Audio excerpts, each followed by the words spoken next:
Salut à tous, le journal du foot de ce vendredi 3 avril. Cristiano Ronaldo, bientôt milliardaire, malgré le gel de son salaire accepté récemment du côté de la Juve pour soulager les finances de son club en pleine crise du Covid-19. Le Portugais est toujours en passe de devenir le troisième sportif de l'histoire à dépasser la barre symbolique du milliard de dollars remporté lors de sa carrière. Le joueur de 35 ans devrait rejoindre cette année la légende de la boxe Floyd Mayweather et le golfeur Tiger Woods dans le club des sportifs ayant gagné au moins 1 milliard de dollars. Memphis Depay dans la tourmente, l'attaquant lyonnais, toujours en rééducation après sa grave blessure, a posté sur son compte Instagram des clichés le montrant en compagnie d'un félin, provoquant la colère de nombreuses associations de défense des animaux.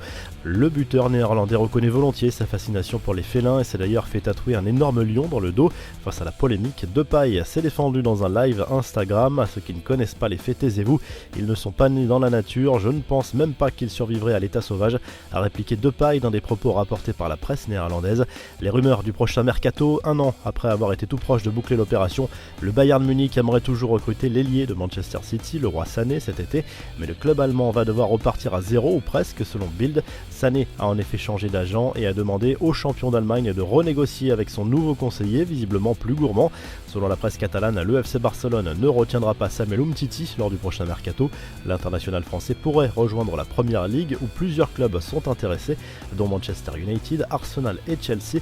Le Barça aimerait récupérer un chèque de 40 millions d'euros. Quelques infos en bref, confiné au Brésil, Neymar a donné de ses nouvelles dans un communiqué diffusé par son service de communication. La star du PSG assure qu'il ne se sent pas en vacances pendant ce confinement et qu'il travaille dur pour garder la forme physique. Le dernier poste de Neymar devrait faire plaisir aux fans du PSG puisque ce dernier a fait part de sa saudade, son manque au sujet du PSG.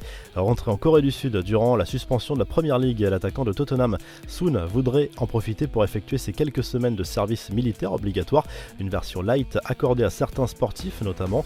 La presse coréenne assure que le joueur des Spurs pourrait rejoindre le corps de la marine. Antoine Griezmann a profité du confinement pour dire tout le bien qu'il pensait d'Olivier Giroud.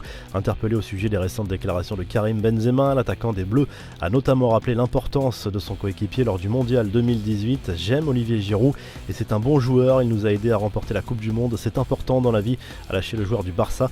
Antoine Griezmann qui pourrait prochainement porter le maillot d'un club amateur, celui de l'AS Vitré, 14e de National 2, qui a profité d'une remarque de l'international français au sujet du club lors d'une partie sur Football Manager partagée avec ses fans pour lui faire parvenir cet improbable cadeau.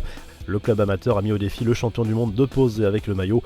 Un très gros don à venir de la part des champions du monde. Si aucun montant n'a filtré, les Bleus seraient sur le point de faire conjointement avec la Fédération française de football et le staff un très gros don aux soignants mobilisés dans la lutte contre le Covid-19 selon le journal Le Parisien. Dans un courrier adressé au club jeudi, l'UEFA a recommandé aux championnats de conclure leur saison et menace d'exclure de compétitions européennes les clubs sacrés sur tapis vert comme cela devrait être le cas en Belgique par exemple. Selon le site The Athletic, un club de Première Ligue dont l'identité n'a pas filtré a évoqué l'idée de terminer la saison en Chine. Selon ce club, délocaliser le championnat à 8000 km de là serait plus sûr et réalisable au niveau logistique. Les 20 clubs anglais se réunissent pour évoquer tous les scénarios de reprise mais aussi le refus des joueurs de baisser leur salaire. La revue de presse, le journal L'Équipe place Carlo Ancelotti en une ce vendredi. L'ancien coach du PSG évoque dans cet entretien son confinement et sa vision du foot pour l'avenir. En Espagne, le journal Sport fait à nouveau sa une sur Neymar et Antoine Griezmann. Le quotidien catalan affirme que le français sera bien la clé d'un éventuel retour du brésilien cet été avec un possible échange en vue. En Italie, le Corriere dello Sport parle à nouveau du calendrier serré qui attendra la Serie A à la reprise. Il faudra jouer à un rythme soutenu, sans doute tous les 3 jours. On apprend également que Gonzalo Higuaín envisage une fin de carrière en Amérique du Sud, peut-être du côté de River Plate. Vous retrouvez l'actu foot sur topmercato.com, l'appli Top Mercato et à très vite pour un nouveau journal du foot.